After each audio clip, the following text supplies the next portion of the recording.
I'll bring in on this one. Let's take a question now from social media. Question.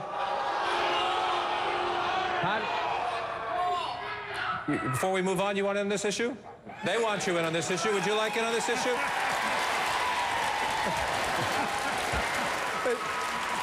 But John, once again, it's a medical subject, and I'm a doctor, you know.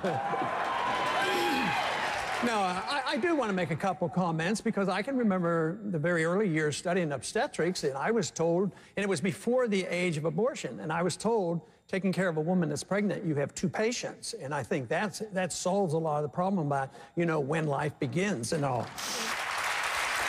But I also experienced a time later on in my training in the 1960s when the culture was changing. The Vietnam War was going on, the drugs were there, and pornography came in, and abortion became prevalent even though it was illegal. So the morality of the country changed, but then the law followed up. When the morality changed, it will reflect on the laws.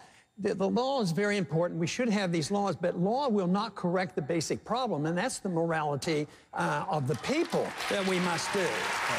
Now, just very, very briefly, I want to talk a little bit about that funding, because the flaw there is if you send funding out and you say, well, you can have it for birth control but not for abortion, all funds are fungible. Even funds that go to any hospital, if you say, well, it's not for birth control and it's not for Planned Parenthood, it's not for abortion, if you send it to the hospital, they can still use that money. This is an indictment of government-run medicine because you never can sort that all out. You need the government out of that business, or you will always argue over who's paying what bills. Very quickly, Senator. I think that was directed at me, and so I would just say this. Congressman Paul has a national right-to-life voting record of 50%, which is pretty much what Harry Reid's national right-to-life voting record is.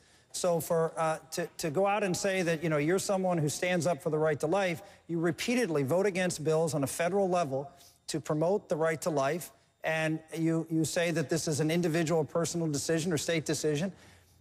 Life should be protected, and you should have the willingness to stand up on a federal level and any level of government and protect what our what our Declaration protects, which is the right of our Creator to life, and that is a federal issue, not a state issue. Quickly, sir. Well, just for the record, I wasn't even thinking about you when I was giving my statement, so you are overly sensitive.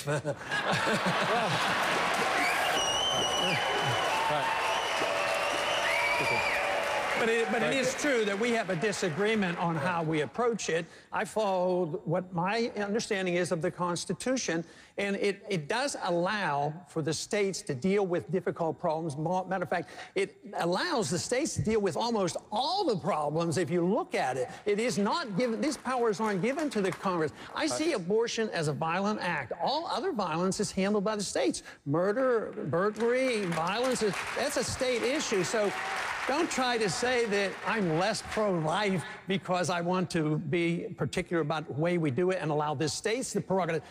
This is the solution. This is the solution, because if we would allow the states to write their laws, take away the jurisdiction by a majority vote in the Congress, you repeal Roe versus Wade overnight instead of waiting year after year to change the court system.